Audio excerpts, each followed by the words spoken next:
مصطفى، أنا حجزت فستان الفرح موديل السنة دي وعليه خصم كمان ب25,000 جنيه بس. شوف بقى هنروح ندفع ونستنوا إمتى؟ بس يا آية، مش شايفة إنه غالي حبتين؟ بنشوف حاجة أقل شوية أو نأجر حاجة، ده هما كام ساعة هيتلبس فيهم وخلاص. بس أنا قلت لكل صحابي ومستنيين يشوفوا الفستان وأنا لابساه، والميك اب لازم يبهر كل اللي يشوفني، وسيشن التصوير لازم يبقى عالمي. هو أنا هتجوز كل يوم؟ ولا أنا مش زي كل اللي بشوفهم على صفحتي؟ يا حبيبتي، مش معقولة اتدين تاني بمبلغ كبير زي ده عشان يوم واحد. ناس إيه يا آية؟ مش لازم أعمل زي غيري، أنا مش حابب ده كله. نفرح بس على قد ظروفنا. أنا عايز أبدأ حياتنا وإحنا مرتاحين، مش نبدأها بديون وهم. بلاش نكدب على نفسنا. الجواز مش فستان ب20,000 ولا سيشن صور ب15,000 ولا ترند يومين ويتنسي. الجواز أكبر من كده بكتير. الجواز مودة ورحمة وسكن.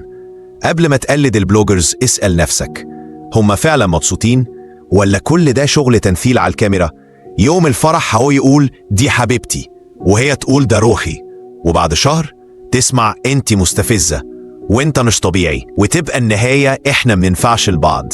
ناس خدت قروض عشان شوية صور، اتصورت اتنشرت واتباهت بيها، وبعدها اتطلقت وهي لسه بتدفع في الأقساط.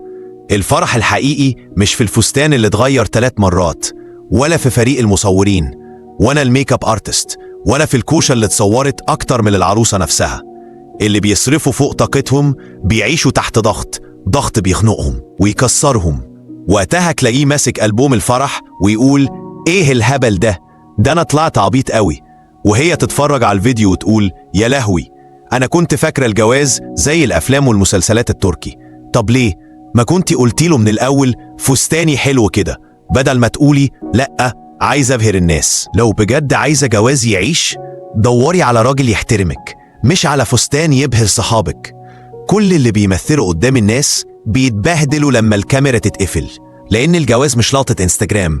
الجواز حياة كاملة بتفاصيل صغيرة بس عظيمة، تفاصيل ما بتتصورش. المشكلة إننا بقينا نقارن نفسنا بناس بتضحك علينا. انت مش مضطرة تقلدي، وانت مش ضروري تغرق نفسك في ديون علشان تعيش لحظة. قال الله تعالى ومن آياته أن خلق لكم من أنفسكم أزواجا لتسكنوا إليها وجعل بينكم مودة ورحمة. لو حاسس إن الكلام ده لمس قلبك، ابعته لحد ناوي يتجوز أو حتى بيجهز للفرح، وياريت تشاركه مع أصحابك، يمكن كلمة تغير حياة. تحياتي ليك، وربنا يرزقك بفرحة حقيقية مش مجرد صورة بتتصور.